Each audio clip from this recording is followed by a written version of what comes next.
Well, I mean, I suppose if you look at the deadlock in the UK, there has been a shift of focus to Dublin to see if Ireland can do anything to alter the backstop, which is, of course, the legally binding guarantee to ensure there's no hard border on the island of Ireland.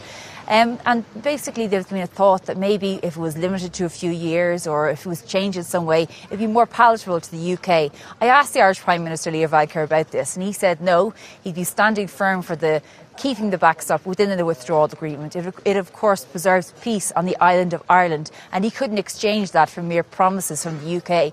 He also told me about his fears for a no-deal scenario, basically that there could be a resurgence of violence on the island if we had a no deal. This is what he said to me. Well, I think particularly when I'm talking to an international audience or meeting people from outside of Ireland, they often talk to me about Brexit in the context of it being a sort of a trade negotiation, about economic issues, about jobs, about immigration, all of which are important. But I think it is really important to explain that when it comes to Ireland, it's about something much more important than that, and that is the peace on our island, the Good Friday Agreement, and protecting the rights of citizens both north and south of the border. And part of the reason why we have peace in Ireland for the past 20 years is that the European Union swept away many of the differences between north and south.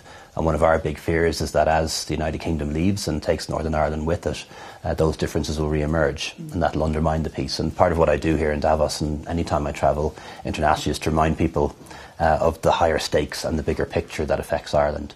The backstop itself is a means to an end, and the backstop is there to give the people of Ireland, north and south, a legally binding and legally operable and workable guarantee that no matter what happens as a consequence of Brexit, a hard border won't emerge again on our island. And the difficulty, of course, with a time limit is effectively, it's exactly that. It says a hard border won't emerge on your island for 3 years or 5 years or 6 years or 10 years, but after that it might. And that's where the difficulty arises. But do you not believe the British government and those in the UK that say they do indeed promise to sort this out through trade, and perhaps maybe that should have been the starting point of all of this? I believe they're honest in their intent, but as has been the case with Brexit really from day one, I'm not sure it's been fully thought through. The only way, in my view, in my opinion, that you can avoid a hard border in the longer term is to have, very close, if not full alignment on customs and on market regulations. And that is a direct conflict with the view that the United Kingdom can go it alone entirely on these issues.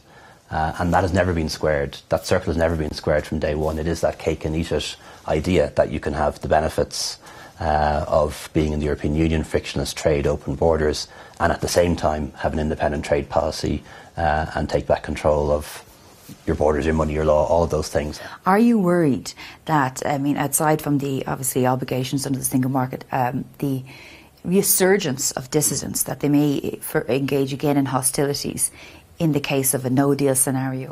It is something I'm concerned about. I am concerned about dissident Republican violence in Northern Ireland. There was a car bomb in Derry a couple of days ago.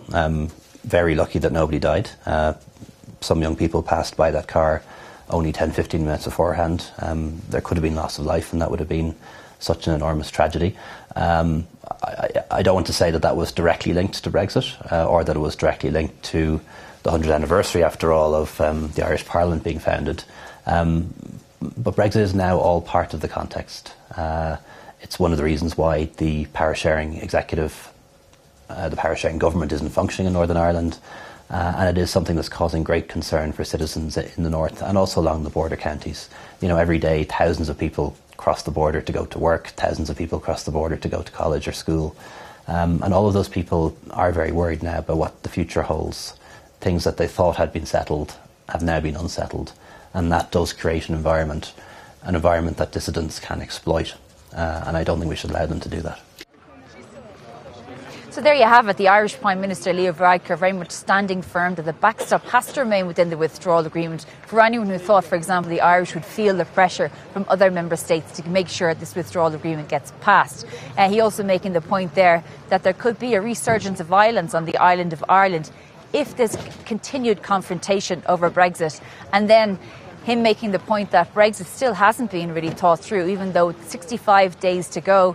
The circle, the square of Brexit, the fact that Britain want to have free trade with the EU but break away at the same time, that's really irreconcilable. So we really are nowhere closer to any changes. Tessa.